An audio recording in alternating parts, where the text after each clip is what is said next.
remembering when we were young in the 80s. You all right? Yeah, I'm all right. You all right? Yeah, I'm all right. May 1982. Yep. Feels like ages since we've done one of these. It does, doesn't it? I think Feels like more than 2 months. Yeah. Well, we got all excited, didn't we, and tried to get in because everyone was moaning that they have to wait till the end of the month in April. So we got overexcited and gave it to them really early. Really early. And then we've just been slack again. When you say everyone was moaning, it's just the same 3 dangerous loners. Yeah. Yeah. Before we do anything, we should just share a little bit of love for Urban Ink, because they're the sponsor of this. And as I imagine most of you have listened to previous episodes, it's quite hard to find somebody that will put their name to it, certainly a reputable business that will put their name towards this podcast, because it's a bit blue. We're a bit potty mouth. We F and Jeff. But massive thanks. It'd be better if you didn't make me cut them bits out. That's not effing and jeffing. That's stuff that you're not allowed to. That probably was acceptable in the 80s, but we're not allowed to say anymore. Just by calling the podcast that don't give you a green light.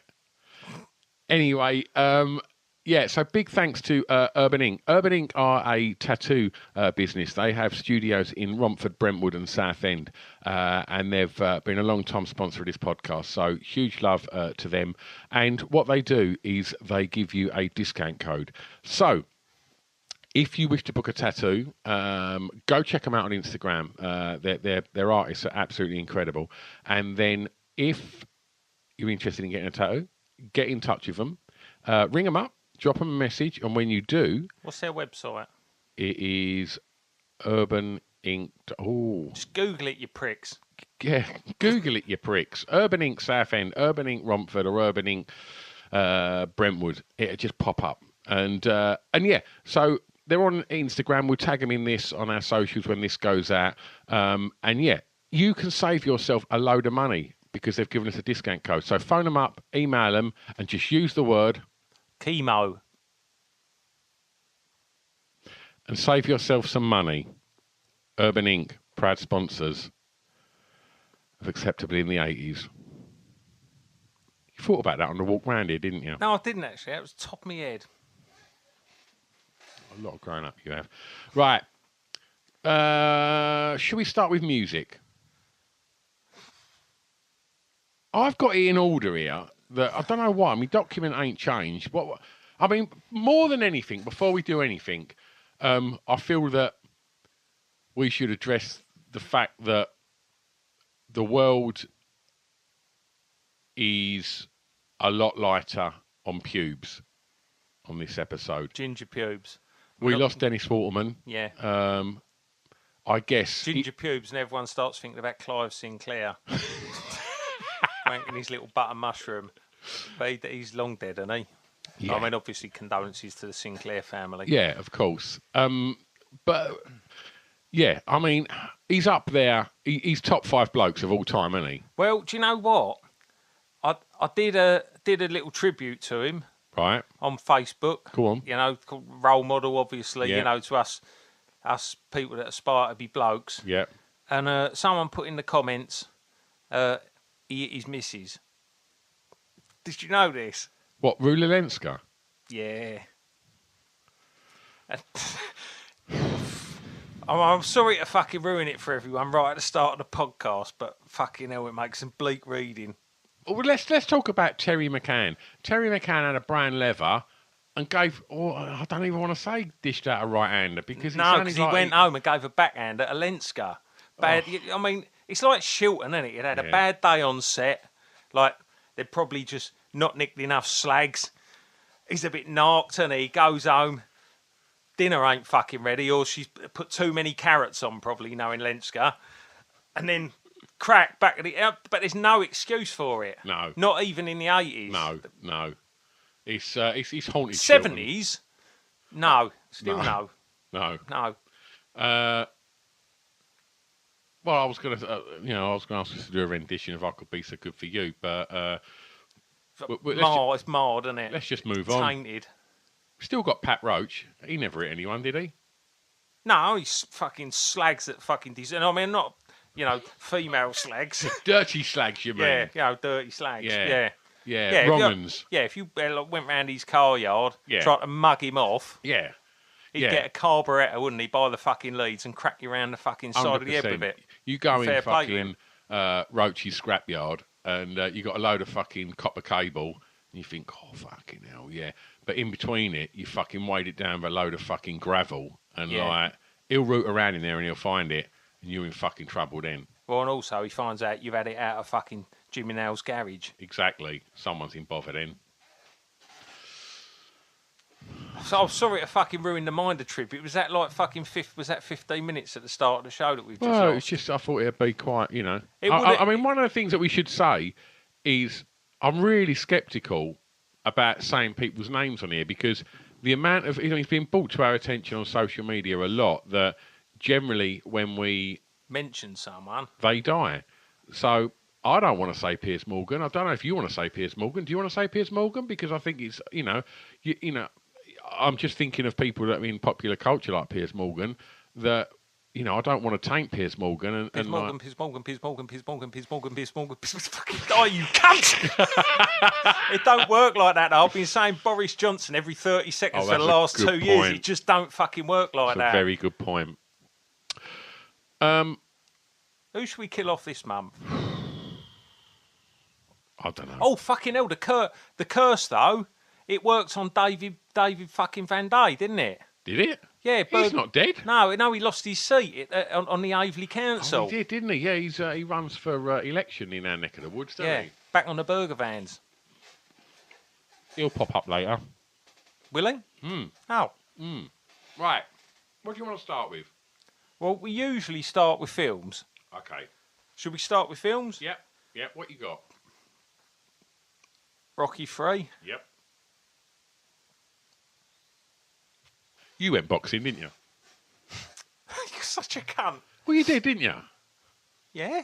I mean, I remember you... That was my old man trying to toughen me up a bit. He wanted me to go from the kind of kid that got sand kicked in his face to the kind of kid that was kicking the sand. Yeah. Didn't work out, though, did it? What was your... Where did you go? Chapel? No, I went Stiff Clay's Boys and Amateurs Boxing Club. What? 14 years, man and boy. 6 months, boy. Did you think it was intimidating when you went in now? Was it intimidating? Yeah. Did you think you was just going to get... How old was you? Don't know. I suppose maybe like, fucking 10 or 11 maybe? Oh, you was about 6'4" then anyway. Yeah. No, I was 6'8" then. I've actually got shorter since I was 10 or 11. Did you get belted round the head? Well, no, because I was nimble, wasn't I? Because a lot of it, you don't realise this, right. Like, you know, you think you know a lot about boxing, but you're right. like just always just after belting people. Right. But a lot of it is the bobbing and weaving. Okay. And so I never really I was like Sugar Ray, what's his name? Yeah, like, you know. Leonard? Floated like one of the Sugar Rays. Yeah. Whatever's the best one. Leonard. Yeah. Yeah. Was he? Oh, yeah, in my opinion. Who's it? Sugar Ray Leonard, Smokey Robinson. I'm all about the boxing. But yeah. I am Mike Rutherford. I'd like to fucking iron out Mike Rutherford. Not in a sexy way. Did you watch have you seen any of the footage of the recent Genesis gigs? Oh no, Collins is all fucking bent up like Hawkins, isn't he? It's horrible. Has he gone the full Hawkins? He's not. Well, no, he's just sitting on a bar stool, but like he ain't. Well, someone said he was all bent up like a comma, like with a little voice box and that. He's.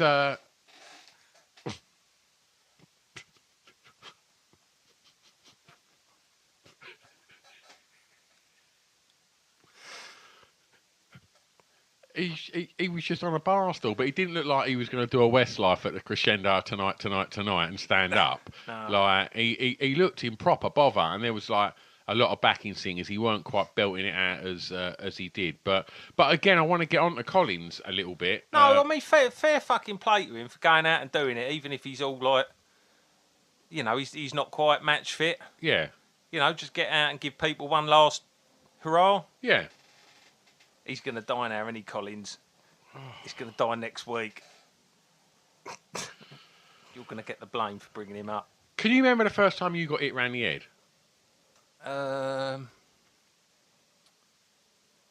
Yeah. Yeah, I can, yeah. Who hit you in the head? Oh, no, that was me hitting someone else. Oh, no, I can, yeah. Yeah, it was a football holiday with the kids' football team. I reckon we was maybe like 13. Right.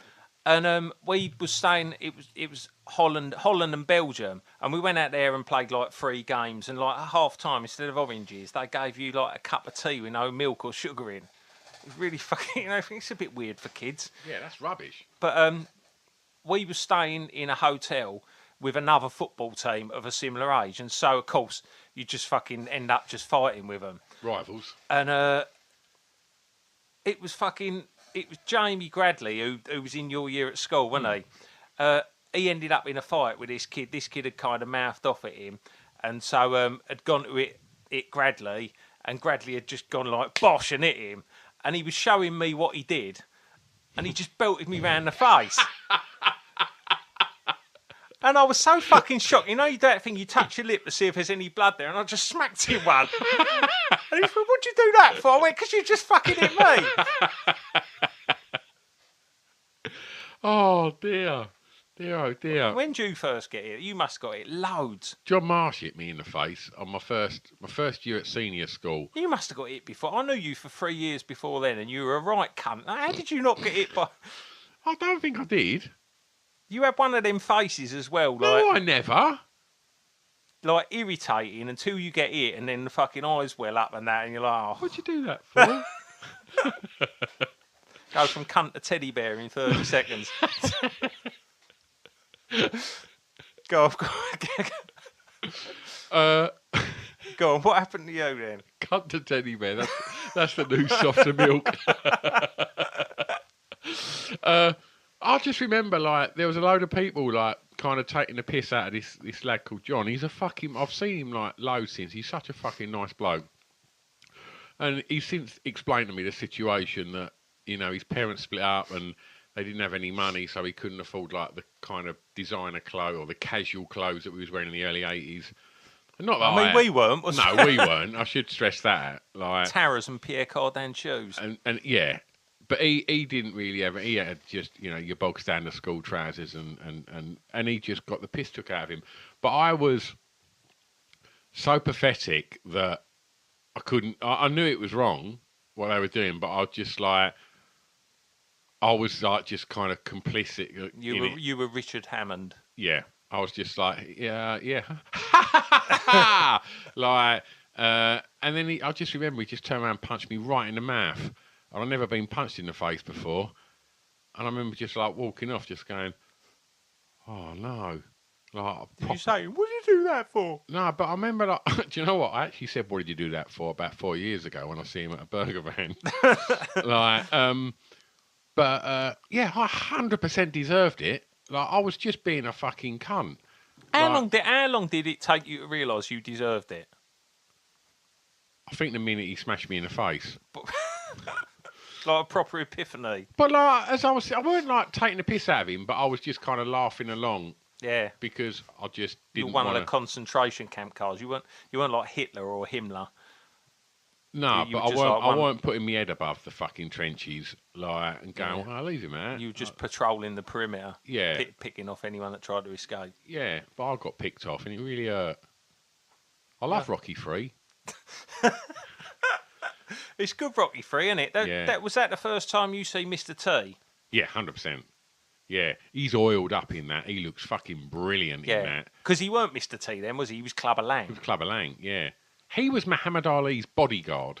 Oh, do you know what? Because I didn't know that. I only saw fucking. I had a little Wikipedia, and it said Mr. T got the part after coming to prominence when he won America's Best Bouncer. How hard's he? I know. I mean, like, you think of Basildon's Best Bouncer times 1,000. Yeah. Why have they not made more shows about him? Why has he not got like Danny Dyer type shows where he just goes around the doors of like fucking Vegas? Yeah. Like, but he didn't, did he? He put the shorts on, sung that song about his mum and fucked it. Love your mother. There ain't no other. Oh dear. Conan the Barbarian come out, No, it never. didn't You've it? been on fucking movie fucking every fucking month. Ain't it? No, Mad Max 2? no. It like, might have been available on fucking Betawix or something. Oh, What you got? else do you want to talk about? No, that's it. That's all I've got. What's Mad Max 2 and Conan the Barbarian? Yeah. Do you want to? You got anything to say about That either said, of them? Porky's was on there as well, and I know we spoke Was about it? that about Yeah, three. that come out about 2 years ago. It might have come out in fucking. I don't know. Like perhaps it was allowed in Albania at this point. There was a few things like Conan the Barbarian. Like I was never into all that kind of orcs and fucking. Was that Schwarzenegger? Yeah, I think aside from Pumping Iron, that was his like proper first, like his first film, I think. Like, and I remember watching that around Antonio's. He had it on VHS, and at the beginning, if I remember rightly, I ain't seen it since I was probably about fucking 11. He's banging a bird, and then I think like halfway through it, she changed into like a devil or something like that, and that was like, ooh, you. Oh God, yeah. Like, and I remember like that's all I really remember about it. But it's just like all of that, not it's that fantasy stuff, and it's like, was you ever into like Dungeons and Dragons and stuff like that? No, I never really done any of that. Like, I never see Conan the Barbarian, but I used to watch all of Arnold Schwarzenegger's films. Yeah, So but it's I a bit liked different him to 'cause Twins. Twins, they're a bit different to each other, aren't they? But then that's the premise of the film. Yeah, Conan the Destroyer as well followed that. Like, Was that him? What just destroying some other bird's chuff? I think it was what's her face's Bridget Nielsen's rat in that. Oh, was it? Yeah, What? She got it right out. don't think you saw it, but I think it was made clear that he was Smashing it off camera. No, because shout out to the Rocky films. Yeah, she was. Dolph Lundgren was no, he weren't with her, was he? He was with her in the film, but in reality, wasn't Sylvester Stallone with her in the film. In real life, I get confused between no. like Do you know who fiction and real life. Dolph Lundgren was with Grace Jones? He was. Yeah, I remember reading something in the Sun about the fact They had that the same haircut, didn't they? Yeah, yeah. I do remember like reading a thing in the paper. Like my mum and dad would have been getting the Daily Mirror back then. And I remember reading something about the fact that they said they had aggressive sex. And I remember like I was only like about 12, and I was like, "What's that mean?" Like Angry old cuddles, isn't it? it's an angry cuddle. But I remember when I was even younger than that, going to the joke shop in Grays. And then have I mentioned this on here? When I walked across, It wasn't the bloke who was filming people, was What? it? no, The old joke shop. yeah, Right. like and this woman was just walking along. She just went, "Oh, do you want a sex fight?" And I was like, "What? No." And like, and I remember like I was like literally about 12, and I was just thinking, "What's that mean?" You should have just punched her in the cunt. I'll win. Get up. It's a sex fight. I don't know. I didn't want one. Google it. No. You always Google things on I here. don't want to Google sex fight. It's just going to be a really horrible, aggressive fucking men punching tits. Waterman. I was going to talk about car chases and Mad Max. Oh, Have were you you? ever had a car chase? Have you ever chased anyone in a car?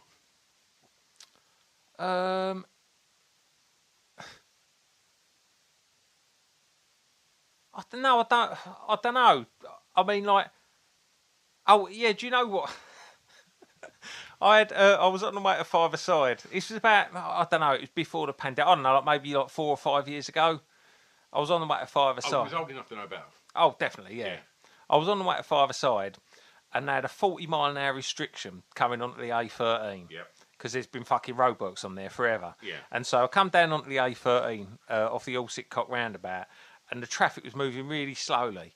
And you know, like the natural merge point you have when you're on a slip lane, Yeah. you just need someone to fucking give you a break, because otherwise you've got to stop. Yeah. And like going onto fast roads, you generally give people a little bit of leniency because you can see where they're naturally going to merge. And this fucking cunt just sat right up the bumper of the car in front.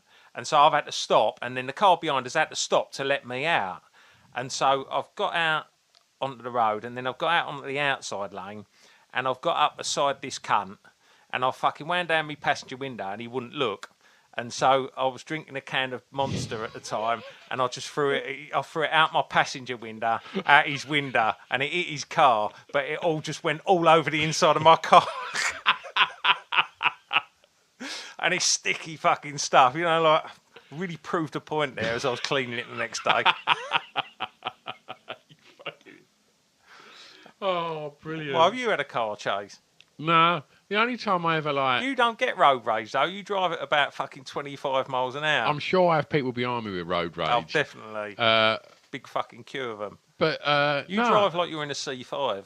I remember being in the car that time with Mr. Gels, and when we was driving back from my old girlfriend's in Romford, and we was going to meet you at Raquel's to DJ, and I think Gel had like a bit of block, Yeah. a bit of resin. No, he just bought it, hadn't he? Yeah. An eighth, wasn't it? Yeah. He bought an eighth, and I think that was probably a lot back then. I think he was always like just about scraping enough dough to get a 16th. Well, yeah, generally he was fivers deal, but like sometimes he might be rich and have a 10th. And he was like fucking, like Tony fucking Soprano with his eighth.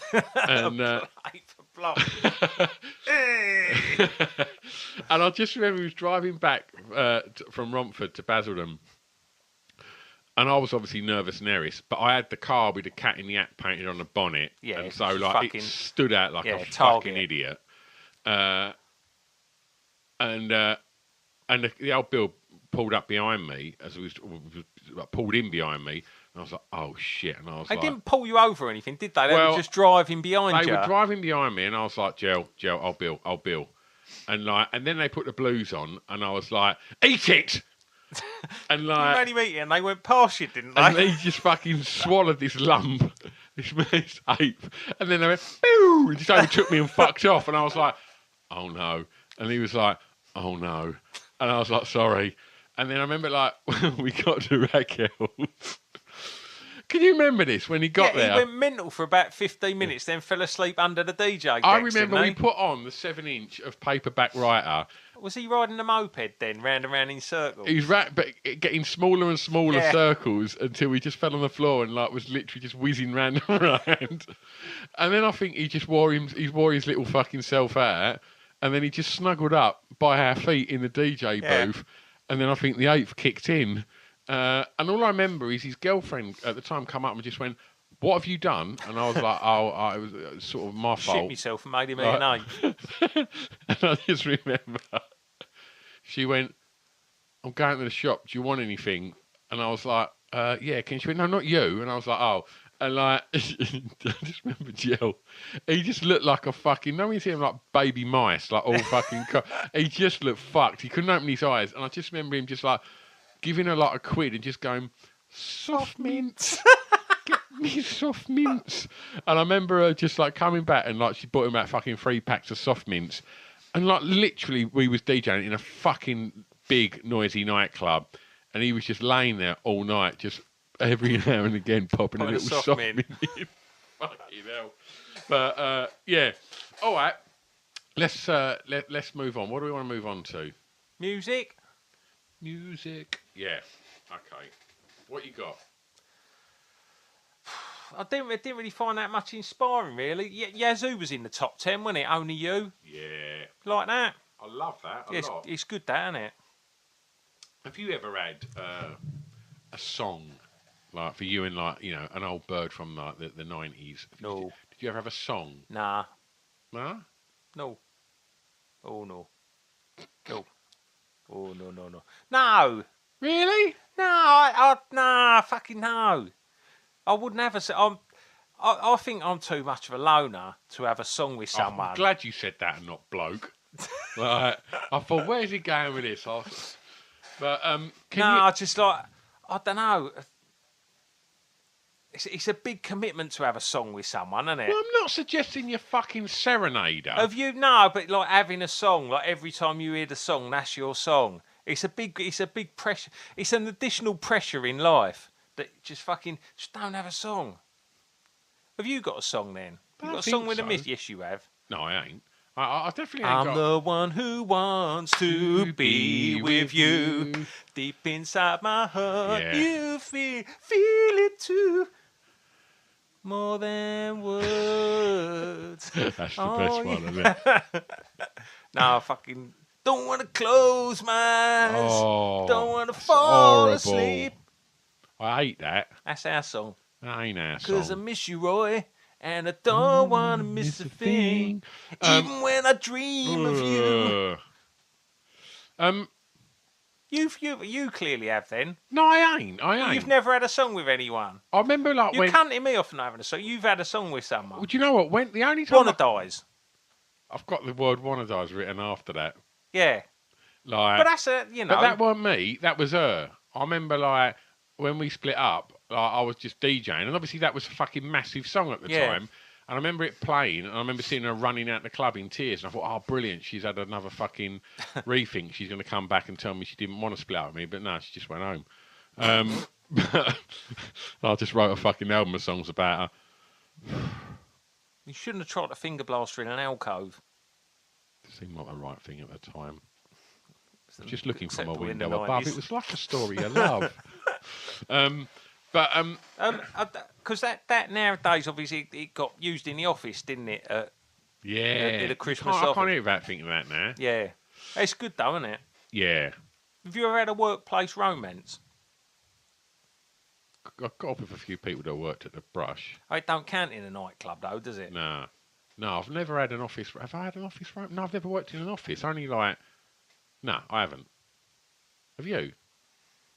Yeah, I did. Yeah. No, I did actually. Okay. Yeah. No, I didn't think I did, but yeah, I did. Yeah. When I was working in Lakeside in a clothes shop, there was one of the girls who worked there, and we'd try and get our because the thing is, he's like, you know, when you work somewhere shit, like it's shit. And like that's why the office is so good, because there's always someone like Gareth Keenan who's just an absolute fucking cunt who you hate with a passion because you're just thrown together. Yeah. You've got nothing in common. And there's, you know, and you find a little fucking chink of light by finding, you know, a bit of a love interest. Yeah. It just fucking makes your days more bearable. Magnifies, right? Yeah, completely, yeah. But yeah, when I was working in Lakeside in the clothes shop, yeah, little dalliance. One of the girls who worked there. Did she break your heart? Eh? No, it was just one of them things that like you're just both in a miserable fucking situation. So I used to go out to my Ford Escort estate, crack open there, pack lunch there, and have a little kiss and cuddle in the car park before there was CCTV. Didn't get anyone wanking at the end of the bonnet, so it was all right.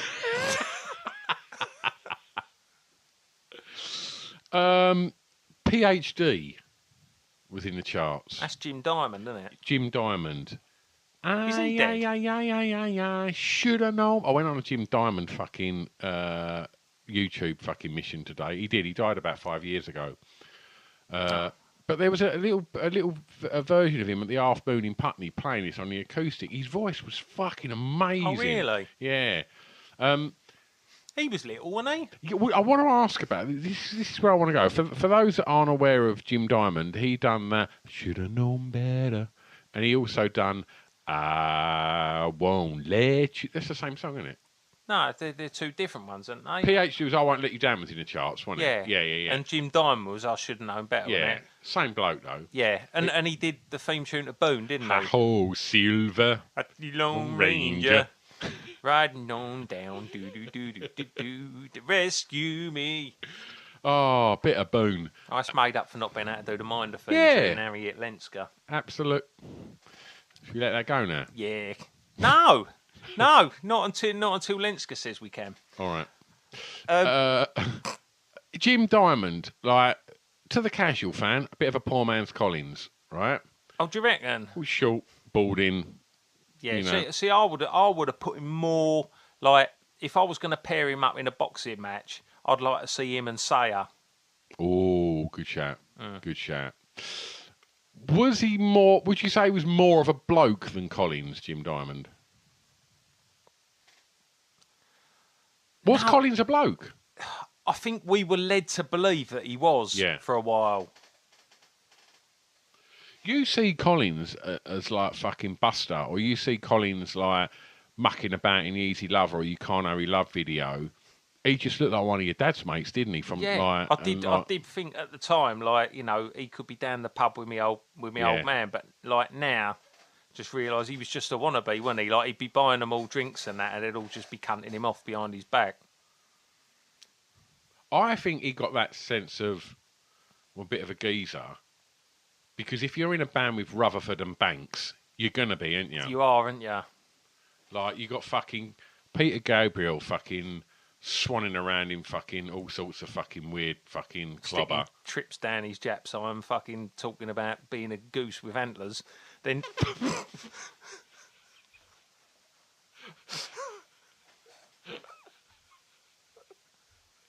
Rutherford's off driving his HGV, murdering women and rolling them up in offcuts of 70s carpet. Banks is just reading Keyboard Monthly, isn't he? Yeah, exactly. Shagging his wife and reading that over her shoulder down the end of the bed. Only spunks when he sees the word MIDI.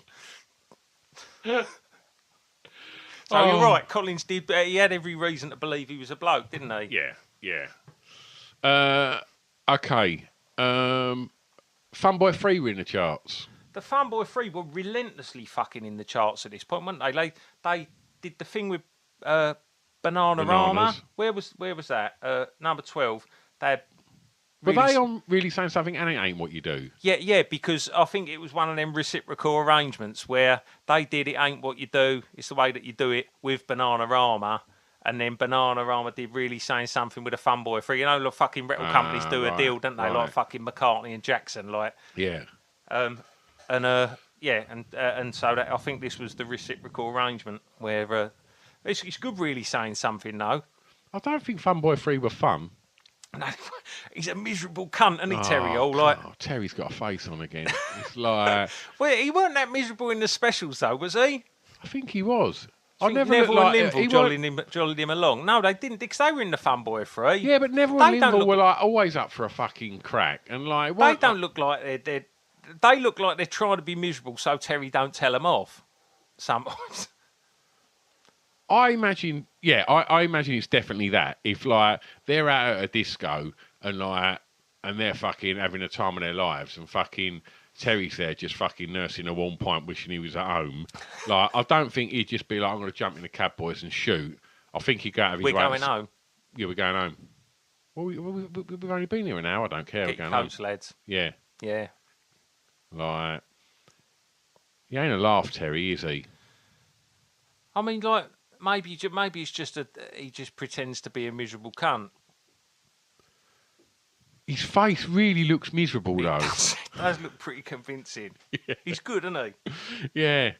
I mean, I should say I fucking love Funboy 3 in the specials. Yeah. Because so they got that in the charts, and then I think further down, maybe just that's not the telephone always rings. Yeah. That's in the charts, and then further down, where is it? Fucking 58 is the Go-Go's. Our Lips Are Sealed. I watched. I will talk about this later, but I watched the Go-Go's documentary the other night. Oh, did you? It was really bloody good. Oh, really? Yeah. What do you like? Do you like the Go-Go's version best, or the Funboy 3? I like the Go-Go's version best. Oh, really? Got a bit more energy in it. Yeah, it has, but I think I'm Funboy 3, but I do like the Go-Go's version. Remind me, and we'll talk about that later, because I want to bang on about that. All right. What else have we got? What other music you want to talk about? Do you know what I've got here? I've got a couple of 80s bands who I went to see a couple of months ago. Go on. One was at 18, Simple Minds, Promised You a Miracle. You went to see Simple Minds? Yeah, just like completely fucking like...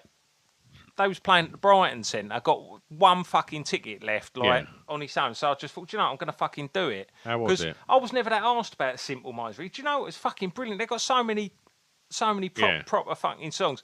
And like, Jim Kerr, like, how old's he now? Like what? Like 80?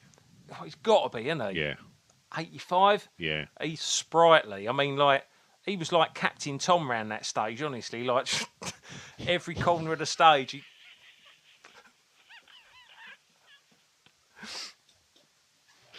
Very sprightly.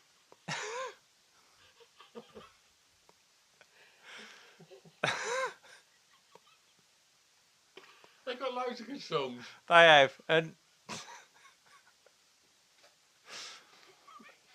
what's your favourite Simple Minds? I'm gonna be really fucking boring and say, "Don't you forget about me." He's though, isn't it? Like, I really like Alive and Kicking.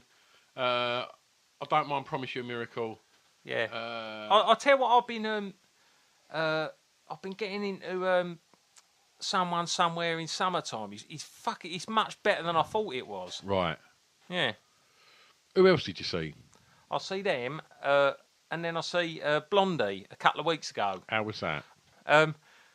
It didn't bow particularly well because she's come out on stage like your fucking scatty nans, mate, and launched into the first song completely in the wrong key, and it was like a fucking car crash, and you think, oh fucking hell, what's going on here? But then no, it was really good. Yeah, really fucking and just like Simple Minds, just sheer fucking volume of songs, like proper fucking value for money. They got Matlock on bass at the moment, I think. Yeah. Johnny Marr supporting. Yeah, do you know what?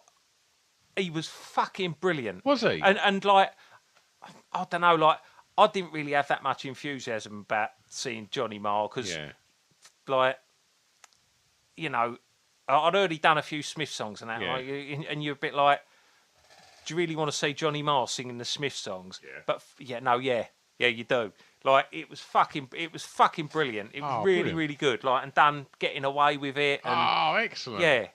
And you just realise, like, he's been involved in a load of fucking good songs, and he's good, and he just comes across as a nice dude, and Looks fucking great. Oh, he does look really fucking good, and like, yeah, it was just a really good set, and like, really fucking lifted the place. Oh, nice. Yeah, nice. But the reason I mentioned Blondie was there at 21 with Island of Lost Souls. Yeah. And have you seen the video for it? No. It's a fucking car crash. It's do you know the song? Yeah. I mean, it's pretty like, you know, it ain't Picture This, is it? And it ain't Art of Glass or Atomic. And so in the video, it's, you know, like one of those weird kind of 80s stories that you're not really sure what's going on. And she's in various kind of outfits and that, like looking just a little bit past her best, but, you know, hanging on in there. And then there's this group of blokes in like Ku Klux Klan fucking outfits, but with these weird masks on, just playing brass. Like, they've got these outfits on just because they'd rather be associated with racial murders than be associated with this video. It's a fucking car crash. I have not seen that. No, it's just, and you do sort of, at the end of it, you do think, does she really know what's any good? Yeah. But I don't know, like, you know, more often than not, I think Blondie are fucking brilliant. But there's a few things, like, they had a lot of cover versions, didn't they? That's what you realise kind of as they go through their set, like, you know, Tidy's Eye, Hanging on the Telephone. Yeah. There's quite a few ones in there. They've got a lot of fucking good songs. They have got a lot of good songs, and you know, and the good ones are really fucking good, and probably as good as anything that come out in the 80s, I think. Dreaming and Union are fucking both belters. Yeah. And Heart of Glass is just it's just fucking immense. Clem Burke looks cool as fuck still as well. Oh, he was fucking milking it and twirling his drumsticks and doing the massive fucking 5-minute drum solos. But yeah, fucking hell, like, he must be knocking on a bit. Yeah, I think he's early 90s. Oh, really? Yeah. What, older than Kerr? Yeah. Well, they were out before Simple Minds, weren't they? They were, weren't they? Yeah.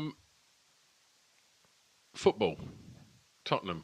Don't fucking talk to me about football. Right, I want to talk about the Scotland, We Have a Dream. I liked that more than I liked We're On Our Way, We Are Ron's 22. Traitor. I know. Yeah, and I loved We Have a Dream. I can't remember the guy's name that sang it. Delamitri. Wasn't Delamitri. Do you want to say Deacon Blue and Hue and Cry? Nope. Right, okay. Jimmy Cranky. B.A. Robinson is just doing his best to be at the front, but he's not singing it. And it looks like in the video, in their Top of the Pops performance, he's doing his head in, that he's not getting enough attention. Yeah. But there's something really sweet about that song. It's about his dream. Yeah. And he goes to take a penalty for Scotland, and John Robinson gives him the ball. And it's like, we have a dream of Bonnie Scotland. It's fucking brilliant. And one of the things that it then made me think, 'cause I think Tottenham, No one can stop them. was They're in the going to charts. do it like they did last year. Did they do it? They did, didn't they? They did. It was a Coventry and then Man City, wasn't it? Oh, but no, it was fucking. Who was it? I've written. Oh, they beat QPR QPR. 1-0 to win the FA Cup Yeah. in a replay, did they? Yeah, I went to both of them matches. Oh, did you? Yes. Right, I've got two fucking. I've compiled a little football quiz for you. Oh, Yeah? all right, okay. Well, I want to talk about football as well you? afterwards. Yeah, and football songs, why they don't exist anymore. All right. Yeah, I'd like to have that discussion. I haven't got any answers to it, but maybe we football could songs develop one. were powered by moustaches and pubes. I was watching the Scotland You're one, right, right? you know. You're right. Without the moustaches and pubes, there's just nothing there, is there? Nothing there. We went. Ant and Dec. Yep. Who cares? No, Like, Ian McCulloch and the Spice Girls. No one cares. Without. You're right. You go back and you look at we're on our way. We went through all the fucking moustaches, didn't we? Yeah. And then I was looking at fucking the Scotland team right at the front. John Walk, mate, moustache. He would have had a heavy set of pubes on him. Definitely. And the whole squad, his moustache, John Walk's moustache went down, and it went into his shirt line. Yep. It carried on all the way down, around his nipples, down past his navel, into that big fucking thick bush of pubes. I'm gonna throw something out there. I reckon his pubes didn't stop there. I reckon he had a hairy stem. All the way up his stem. Right away to the fucking bridge of his helmet. Do you think his helmet was was his helmet the only bit free of pubes, or did he have a few poking out his urethra? I reckon, yeah, it looked like a fucking pensioner's chin. It just had a couple of wild ones just fucking poking out of it. Your great nan's chin. Exactly. But nowadays, I'm not going to be able to see my great nan's chin without thinking of Walk's helmet now. Right. But the thing is, if you look at it, you just think, right, well, no footballers have moustaches anymore, right? How many pubes must Neville Southall have had? Right? Fucking hell. Do you know what I mean? They stopped 25 penalties on their own, just his pubes. Exactly. The ball got caught in them like Velcro. Yep. But nowadays, all your fucking modern players... Nothing. Smooth as a nail down there, mate. Kyle Walker shaves it off. Yeah, absolutely. Harry Maguire. Eat your dinner off it. Bold as a coot. Yeah. It's like... Men ain't men anymore. Bring back the moustache, bring back the pubes, and bring back the football song. You're right. They go hand in hand, don't they? Yep, absolutely. Give us a quiz. Right. Football quiz. Question one. There's only two questions in this quiz. Before we get on with that, I'm glad you've got a quiz, because I was looking at Dollar, and then I was thinking of football managers in the football coaches in the 80s, and then I was thinking that Rolf Harris was in the charts last time, and I was looking at Dollar and Spandau, and I was thinking more. I messaged you, didn't I, about the idea of having a little quiz called Ponce or Nonce. Oh, did you get any further with that or not? No, I just thought we'd probably get arrested, so I left it. Nah, do Ponce or not. I mean, because what we'd be talking about is whether they'd be playing a Ponce or playing the part of a sexual predator. Sexual. That really sounded like American Wolf in London, then. It did a little bit, didn't it? Yeah. Shall I shut the door? You know, just it's getting a bit cold in here and that. A bit fresh, isn't it? I think the gnats are going to get in. Yeah. Yeah, shut the bloody door. gnats. Yeah. Shut the door. No, seriously, shut the door. Seriously. Shall I actually shut it? Go on then, give us a football quiz. I'm excited. No, don't get too excited. There's only two questions. They're both about bearded footballers. Okay, go for it. It's called the bearded football quiz. Right, okay. Number one. Peter Whiff. Question two. Have you? I told you were looking at my notes. Of course I didn't, but as if you were not going to say an 80s footballer with a beard and it not be Peter Oh, Whiff. you cunt. Aston Villa beat Bayern Munich 1-0 to win the European Cup, courtesy of a goal from which bearded footballer? Of course it was going to be Peter Whiff. He's the ultimate bearded player. Yeah. Yeah. He went like, and his beard weren't like a Pat Roach beard. It was more Mr. Claypole beard, wasn't it? It was quite pointy. No, I would have said Peter Whiff's beard was more like Grizzly Adams, like someone who's lived in the woods. Really? Yeah, I mean not as dense as Grizzly Adams, but like someone who's lived in a wooded area, like Raoul Moat after kind of a couple of weeks, if he'd lived. Looks like someone that's lived in a wooded area.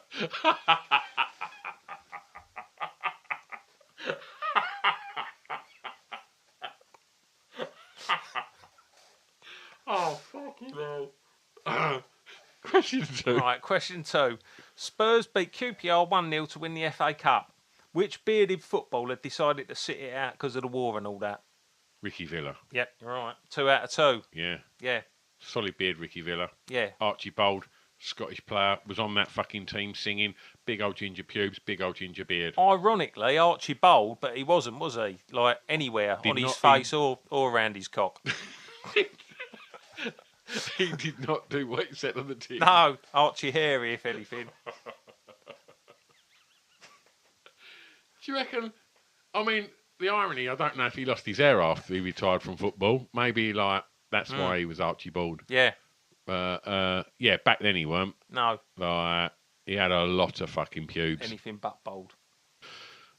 Television. You got any more music? No, I had one more football thing. Liverpool won the league with Ipswich, Man U and Spurs following them up. Was that a question? No, just a statement. That's my favourite era of Liverpool, that Rush. Aldridge. Ian Rush. No, it was before. That was pre-Aldridge, that was. Weren't premium moustache era.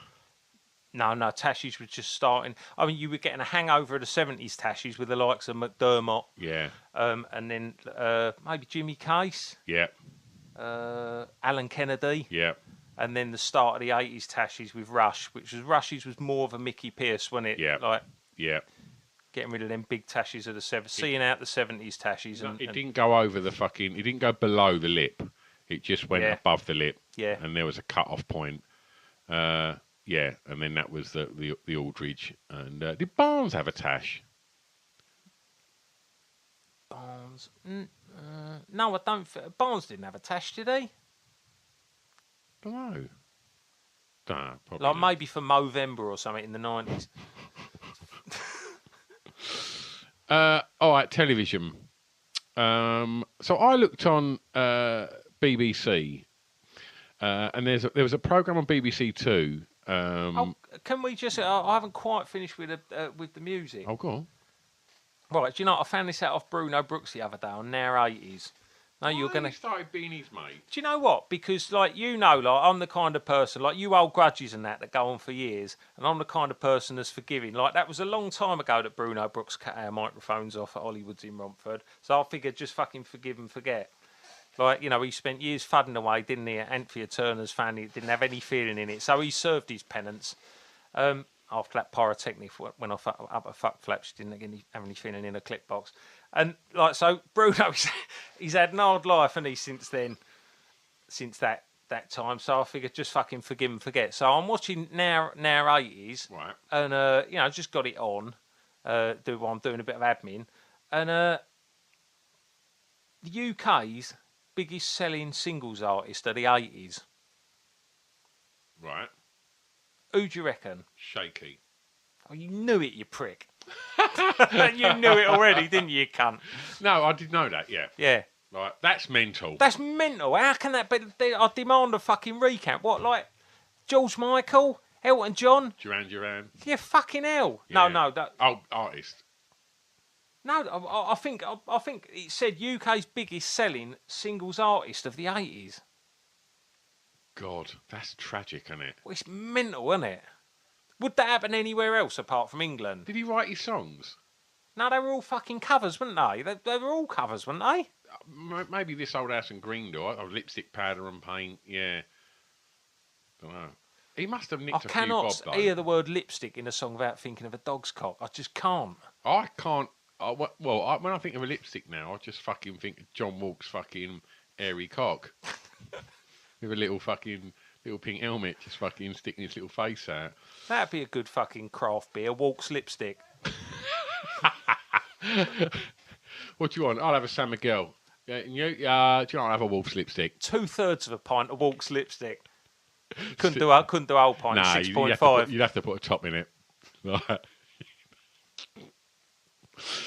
Right, so 9 o'clock in the morning on BBC One. You've got home economics, fats.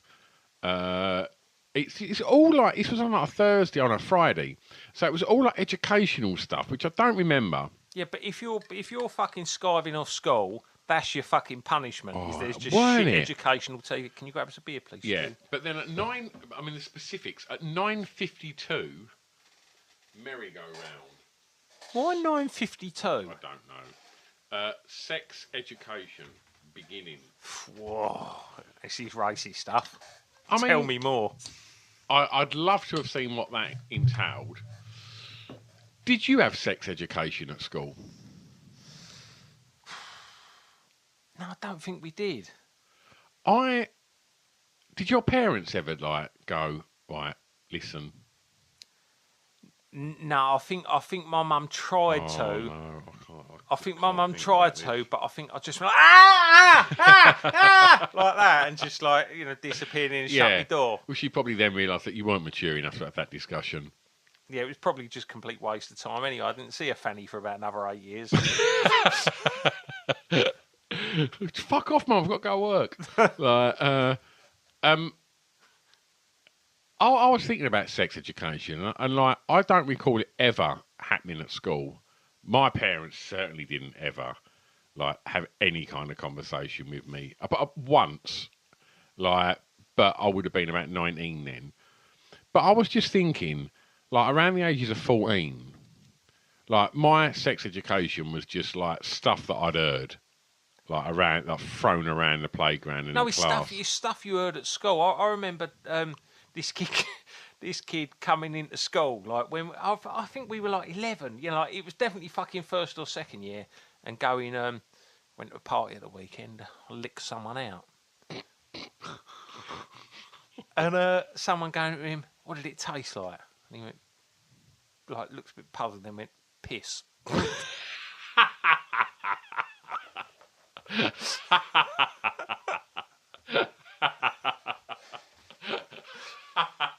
Great answer. It's a safe answer, isn't it? Such a safe answer. Oh dear. Shit. Like, Oh, you sure you were doing it right? but like, I remember like someone going, "Do you like a pearl necklace?" And I was like, "What? Yes or no?" And I was like, "Yeah." And they're like, "Ugh." Oh, you said yeah. Oh, you filthy cunt. Well, you like a pearl necklace? Oh. And I remember just thinking, "What's that?" And like, and I was thinking like that, like, and just things. I remember like there was a lad that was a year older than me, and my mate Neil come in. He went, "Yeah, I just heard Lloyd say that he spunked on a biscuit last night, and then blah blah blah ate it." And so that was like my introduction to the world of the myth that is soggy biscuit. Yeah. That this lad like had spunked up, and I was like, Well, he just played soggy biscuit on his own. I don't know, someone ate a biscuit apparently. That's the saddest thing I've ever heard. But now you just think like, I had never spunked up, and I was like, oh my god, what is this myth that's spunking up? And just like hearing people talking about like, yeah, no, I was just like fingering her, and I was like, what's that mean? Like, and I remember just like, all of this stuff, like, I had no idea what it was. I was obviously very curious. No, I don't think any of us had any idea what any of it was. I just think that was the era, wasn't it? It was all you learn it all just through snippets in the fucking playground. Yeah. And like you learnt most of it off liars. Yeah. The thing is, the one person that was literally fucking smashing everyone around was Antonio, and he never fucking mentioned a word. He never fucking pulled me aside and went, "Look, mate, look, I've spoken to a few other virgins this week, and like, I'm just bestowing on you some fucking hard facts here. This would do you a favour." Nah, nothing. He never shared the knowledge. No. Kept it to himself. He should have set up a little night class or something, shouldn't he? Do you reckon Antonio makes love? Do you think back then he made love? He always has. Really? Still You think does, yeah. Wow. Lee, if you're listening, we're imagining you making love. But Lee, nothing's going to change my love for you. Okay. some other TV stuff that was on. I'm still imagining Lee making love. Do you want to move on, or you? Yeah, let's move on. You sure? Better add. Okay. Also, I'll be doing this spunking up that you talk about. Are You Being Served was on. Oh, was it? Yeah. And I was just thinking of like shops and antics that we might have got up to in there. And I was just trying to think of shops that we've played up in. Was it Superdrug that you had that row with that woman in the queue? Yeah. But was it Superdrug that we also got the tannoy in Southend? Yeah. That was good, wasn't it? Yeah. I don't think it was Superdrug that I had the row with that woman. Right. I think it was just some like like a Savers. wannabe Superdrug, like Super Saves, or I don't know, one of them fucking. Yeah. Yeah. We don't need to talk about that. No, she shouldn't have pushed in. No. Then her kids wouldn't have found out what a cunt she was. Absolutely. Absolutely. That was good though. The tannoy though, wasn't it? We spoke about it on here. I don't know. No, I don't think so. So how old was we?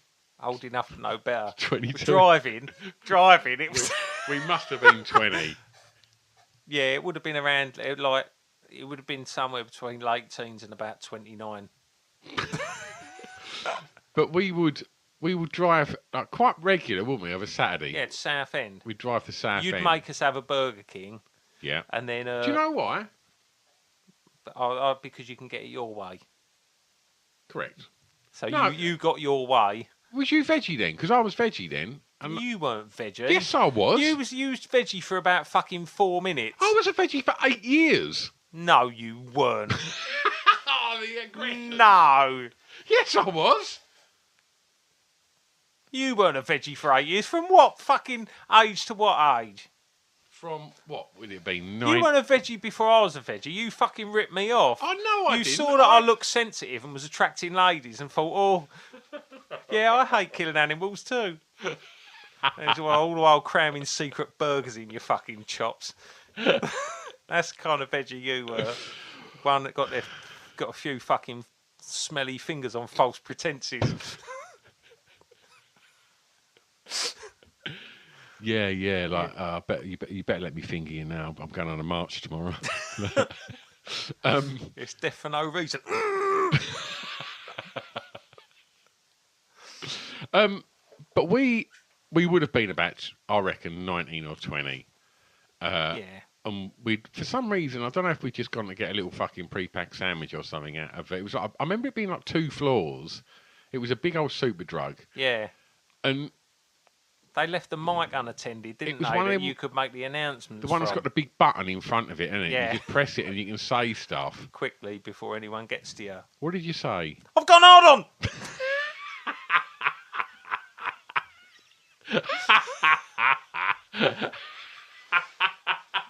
What a fucking brilliant thing to shout.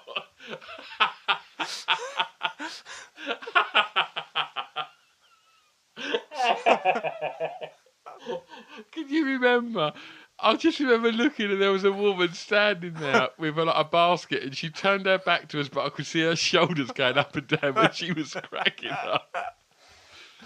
Someone come over and take it off of us. Yeah, snatched it off us. I've got an hard on.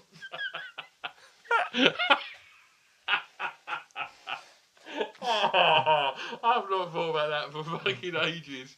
That's fucking brilliant. Oh dear, oh dear. Yeah. You got anything for TV? Blue Peter presenter Sarah Green did a dive down at the Mary Rose and found some fucking old ring or something. Right. So you think that's boring, right? Let me tell you the Blue Peter fucking stat I've got, which fucking backs up my stance on what a load of shit that programme was. Did you ever met anyone that's like got fond memories of Blue Peter? Like apart from John Noakes crying when his dog died. No. Blue Peter, Rivers, a series of 5 programmes, episode 2, the Tweed. Peter Purves travels the length of the Tweed on the border of Scotland and England, the disputed land. He discovers something of the spirit of the borderers at Flodden Field, at Scotland's ancient watchtowers, and indeed in the battle between the leaping Tweed salmon and the men who tried to catch them by fair means or foul. Fuck off. Get me on a ducking store and make it stop. Oh, do you know what? Where the fuck's Grange Hill when you need it? Like, that is rubbish. Who'd ever watch that? No, watch that. I don't know if Blockbuster had started then. I don't think No, it it had. hadn't. He was still doing the sax on Baker Street. Yeah, fucking jank. What else have I got on telly? Dynasty started in this month. My memories 1982. of your mum in the 80s, that she had some like Dynasty dresses, didn't she? She had a pearl necklace, and not in that way. But she had big old barnet, didn't she? Oh Like, fucking hell! My mum's perm in the 80s. Yeah. When we went to Disney World, don't fucking keep on about it, but when we went to Disney World that one time in 1980, because Freddie Lake Yeah. were doing cheap flights, not Yeah. because we were, ridiculously fucking minted. spoiled prick. Yeah. Oh, what? I'm going to put it on the artwork. I found a picture the other day, a photo of me, Christmas morning, airbrushed with a fucking firework, shitty fucking ill-fitting pyjamas, standing there holding me fucking Millennium Falcon. Really? Yeah. We can see the spoiled little face. Yes. Oh, excellent. Yeah. Yeah, go on, sorry. Yeah. No, when we went to America, I mean, my mum had a perm before we went, like, and it was all the trending to have box perms. Yeah. And this fucking perm, it was like it had been set inside a cardboard box. It was like fucking, it had the height of Kid and Play, but like it had the width of, I don't know, like fucking Steve Foster or something. I mean, it was just it was a ridiculously fucking massive square perm. Shout Steve Foster. Oh dear. I don't really remember much about Dynasty. Like, it was on in the house, definitely, and I remember like thinking Joan Collins was a little bit like, she's still a bit fit now. Do you know what? Like, I was never that bothered about Joan Collins, but I don't know. Like, yeah, like you look back and you go like, yeah, Let me see how old she is. Joan Collins. she's got to be. Kerr's fucking 85. She's got to be 107. 109. 109. Happy Days was on. It's good, isn't it, Happy Days? Heartwarming, isn't it? Wholesome. Yeah. But I think I watch that and I see a lot of us when I look at that. I think, like... I haven't seen Happy Days, but like probably, I don't know, like since the 80s, I don't Oh, reckon. really? Yeah. Oh, it's brilliant. It's fucking brilliant. Like... Yeah, I look at it and I just think, like... Because I was always like the Fonz and you was like Richie. Do you know what I mean? No, I would have said like I agree. I was probably Richie, but you were like Ralph Mouth. That's probably closer to it. Antonio was the Fonz. You fucking know he was. Of course he was. If a jukebox ain't working, he hits it with his elbow and it just fucking starts. One of his up. dad's albums comes on. Oh dear, yeah, I fucking loved Happy Days. I remember it coming on at like 5:35 on a Saturday afternoon, and that little fucking picture of the jukebox, and like, oh, fucking loved it. I thought the Fonz was fucking just the coolest fucking thing. Oh, he is. I've got a rosette with the slogan under it: "Fonz is cool." Oh, he is though. So fucking cool, isn't he? Yeah. Is there Anyone cooler than Fonz? Is that what you were going to say? Yeah. I don't think there is. No. I don't think there is. No. If there Like- is, I'd like to meet him. No, I wouldn't actually. It'd be a Yeah. right cunt. Like, Fonz was so humble with it, though. yeah, and he would never go that. He'd never do anything that bad No. because he couldn't. He knew that he couldn't apologise. So, like, you know, Yeah. He couldn't. He literally couldn't say the word wrong, could he? Yeah. He just stopped at the first concert. Yeah. yeah. Yeah. Oh, fucking brilliant. Do you think the Fonz was hard? Yeah. Yeah, I do. Yeah, I wouldn't have fucked with the Fonz. Would the Fonz have been harder if he had a moustache? Because he had a leather. But if the Fonz I don't know. If he has a moustache, does it all go a bit Blue Oyster? I don't know. Do. Nah, I'm not feeling the Fonz of it. I mean, it depends what kind of tash. No, if it's a droopy handlebar one, it does go all Blue Oyster. Yeah. What if it was like an Ian Rush? Yeah. But the thing is, I think if the Fonz has got a tash, then he's tooled up, isn't he? I want to talk about being tooled up. What if the Fonz had a weapon to aid him? If it all kicked off, what do you reckon he'd have? Motorbike chain. Oh, do you reckon? Yeah. See, I would have said flick knife. Oh. Well, I want to talk about this, and we can jump to it now, because on sport, I just noticed there was some baseball stuff going on. And I thought like the baseball bat was like the official tool of America. No, they don't use it for that, though, do they? Don't they generally use it for, like, sporting purposes? Although Joe Pesci don't, does he? No. I definitely think if you've got it in the motor, you can play a bit of ball, but it's also a bit of insurance in case it gets a bit tasty. But, like, an American would never put a 6-inch nail through the end of it, would he? No. They only do that in, like, South London. I say South Hockenden. Either or. What's the British equivalent? Of a baseball bat. Is it a load of snooker balls in a fucking sock? No, it's the big end of a snooker cue, isn't it? Oh yeah, of course it is. Of course it is. You snap it over your knee. Yeah. And the thick end of it. And smash it around your mate's head. Yeah. Like, you ever been in like a situation where it's like gone off in a pub where like it feels like a Western brawl where you should just belt the person sitting opposite you, even if it's your mate, just to get involved? Do you know what? That fucking that night it all kicked off at the Edinburgh Fringe in I'm trying to think what year it was. 2000 and it was 2011. I was wearing like a Baker foil jumpsuit up at the Edinburgh Fringe, and this punky bloke, sort of in his, I suppose, like late 40s, early 50s, pissed out of his fucking head, comes in, and he said, "So you're the cunt, are you?" And he's given me this book that he'd stolen out of Weatherspoon's toilet, and it stunk of piss. Like, it really stunk of piss. I mean, he was pissed out. But was he one of them people that like sort of was trying to endear himself to you in a weird kind of anarchic way?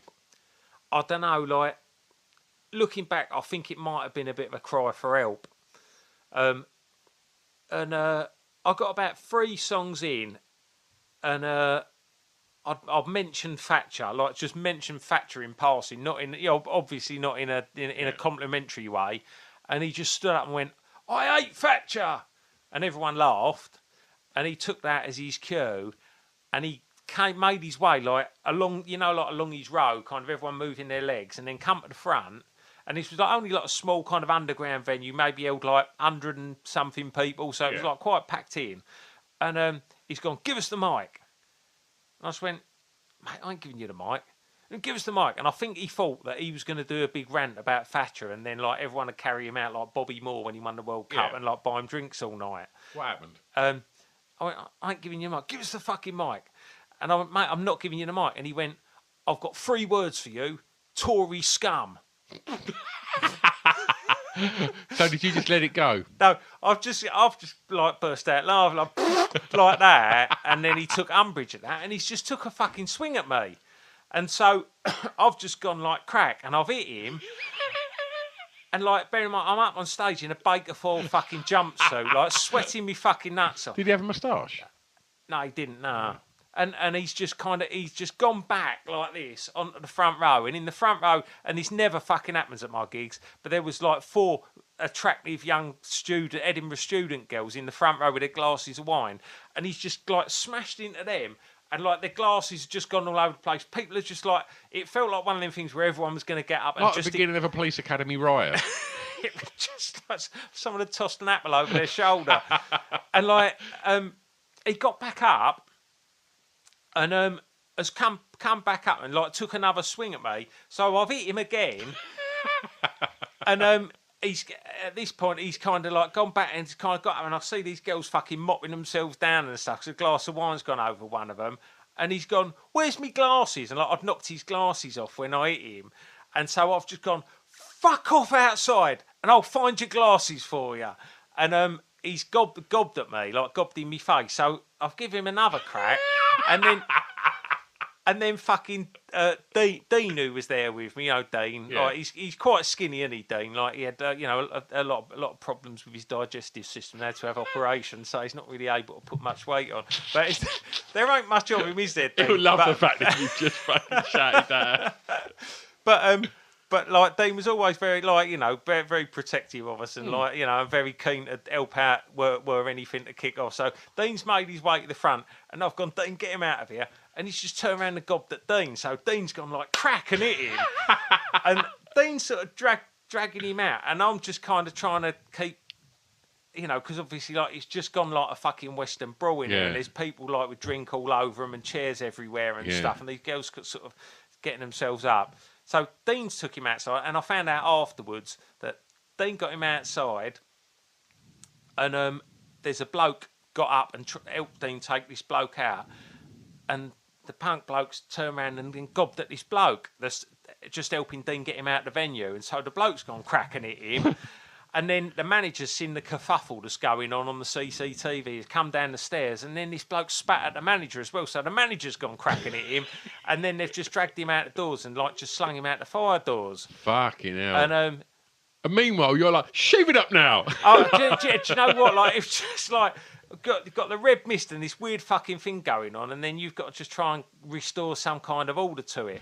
And fucking hell. I just sort of stood, and also you realise you stood there in this fucking silver jumpsuit, just like crying inside. And I sort of said to everyone like, should we just call it a day there? Like it just feels a bit weird to fucking pretend it's all right and carry on. And everyone's just like, give us a big round of applause and just like said, carry on. So I carried on. I've done the rest of the gig and you ruminated on it a little bit just to fucking try and make some sense of what had happened. Because it was just so senseless and so unexpected. And then... He had a bad night, didn't he? He did have a bad night, but I mean... I was sort of angry with him at the time, but I think maybe he just misjudged the situation. A few times? Yeah. What's the odds of everybody you gob at not just going, what'd you do that for? No, the fact that everybody done it to smashed him in the face. I think, like, if you gob at someone, you have got to expect that they're probably going to smash you in the face. 100%. Because it's sort of worse than being gobbed at in some ways, isn't it? Yeah, it's dirty. Yeah, so he had a bad night.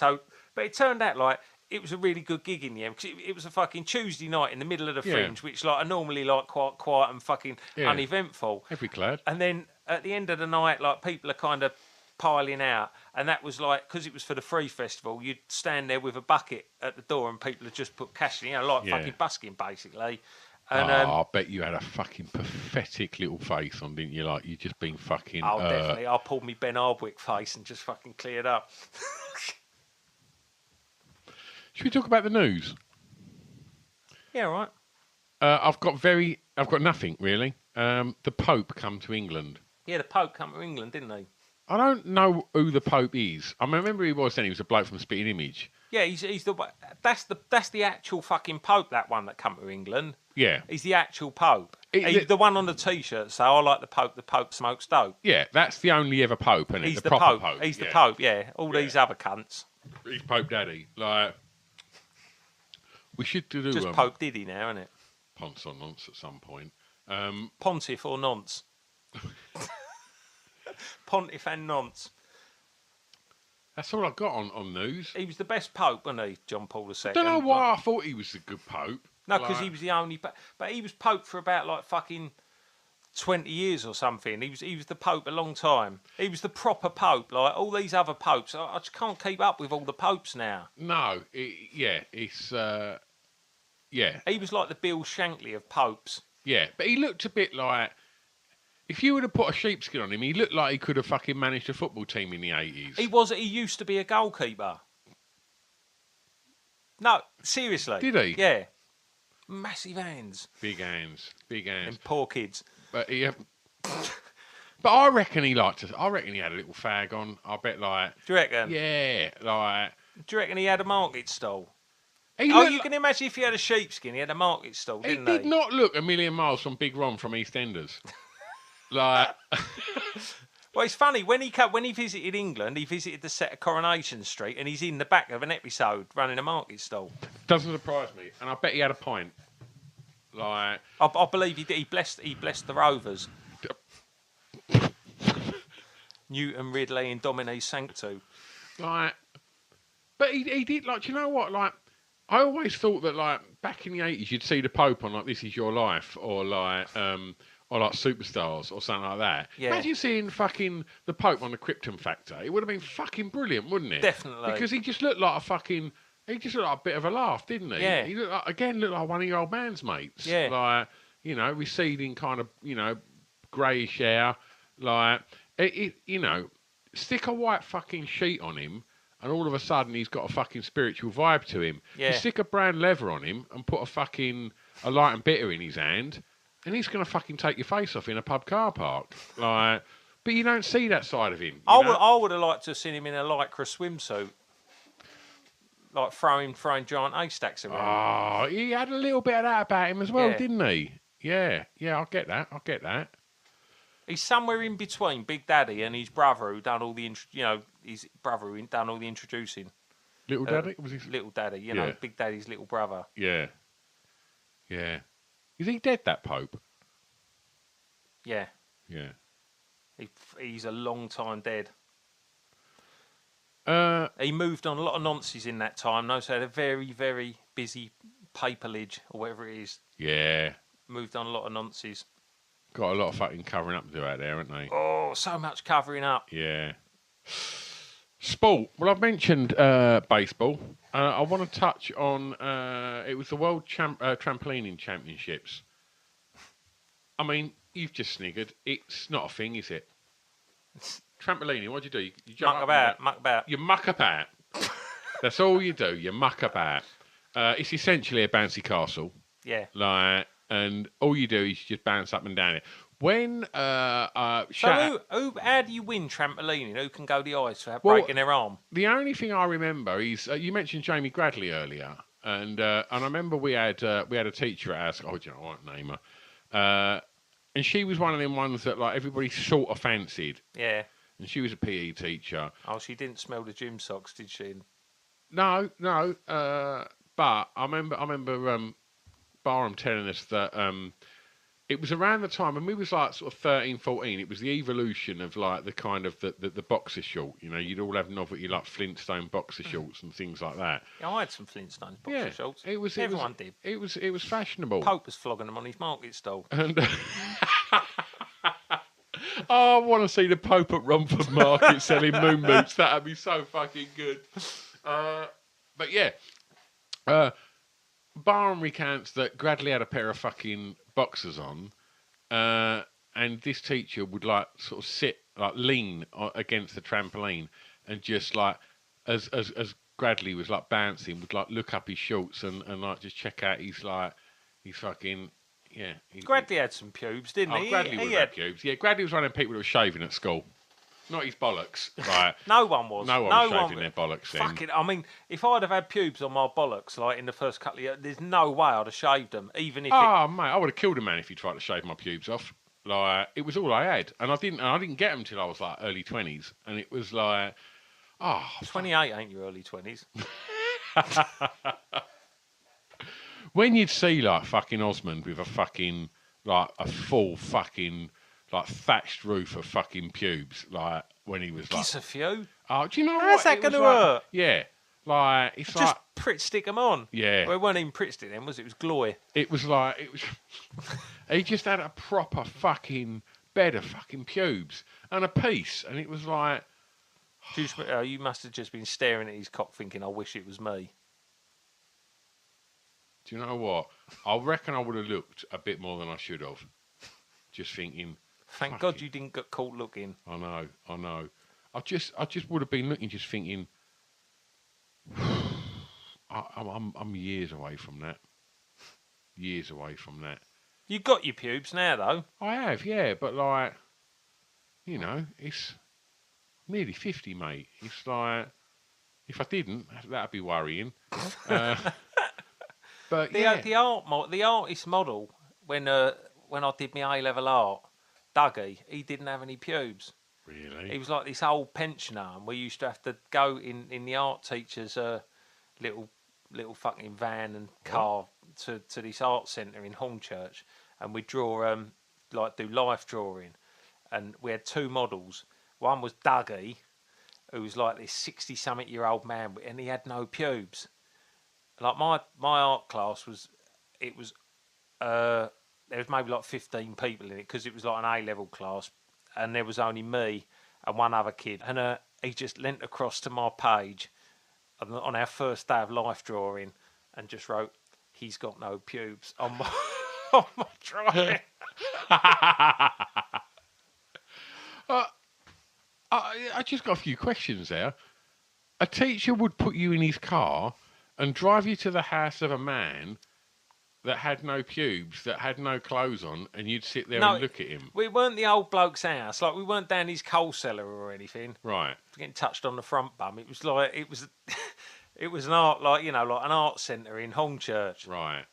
Is that what they called it? There was two models. There was him, and there was a woman called Esther who'd, like, on paper, you know, it sort of sounded all right, but she'd been in quite a bad car crash.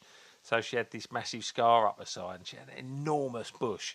Like, you'd never get away with it. And, like, it's the kind of bush you'd only kind of see in Hungary or somewhere now. Like, you definitely wouldn't see it in Western Europe.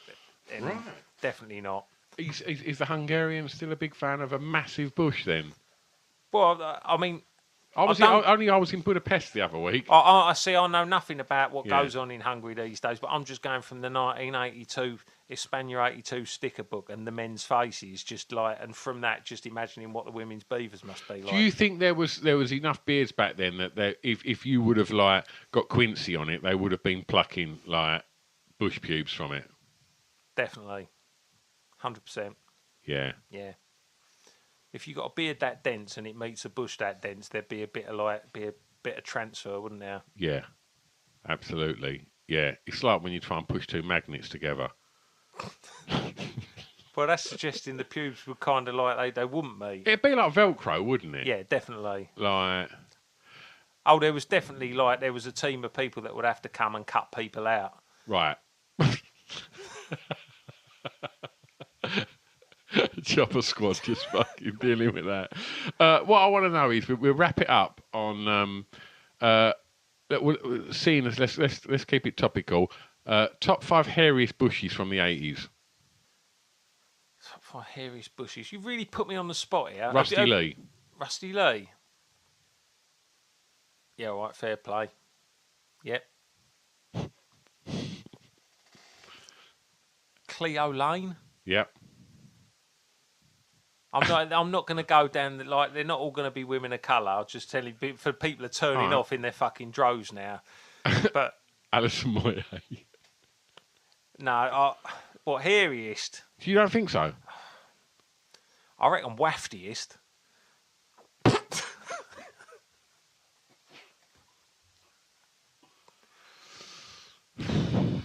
Can you think of anyone's bifter from the 80s you'd like to see less than Alison Moyet's?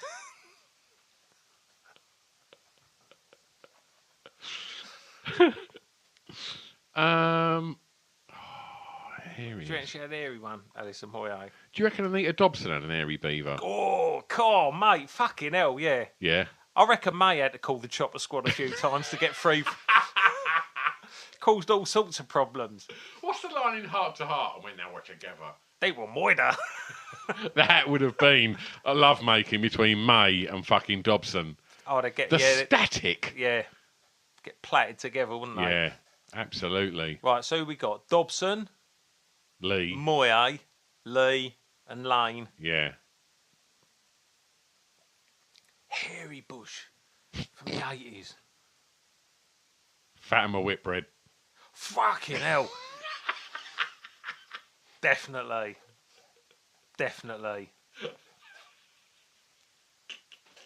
I went to her house Yeah. When because her brother was in my class at junior school, and I remember like it was like a birthday party. Yeah.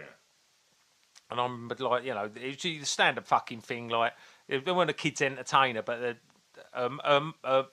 his mum was Fatima Whitbread's like adoptive mum, and like she done some party games and stuff, and like had some sandwiches and pop and that. And I remember as I was walking out, like just his bedroom door was just like a crack open, and I've just looked in, and like she did like a Sharon Stone, you know, like in Basic Instinct, and just like popped it open. You couldn't see her lips. It was like, you know, like one of them German wank mags where it's just been airbrushed over. Like, it was just so hairy. So you're completely right about, I can tell you categorically, really hairy. Oh, it's amazing you can verify that. Yeah. Like, The coincidence of that coming up at this point. yeah. It's astounding. Wow. Should we come back in June, do another one? Yeah. See you in June, everyone. Bye. Bye. Remembering when we were young in the 80s.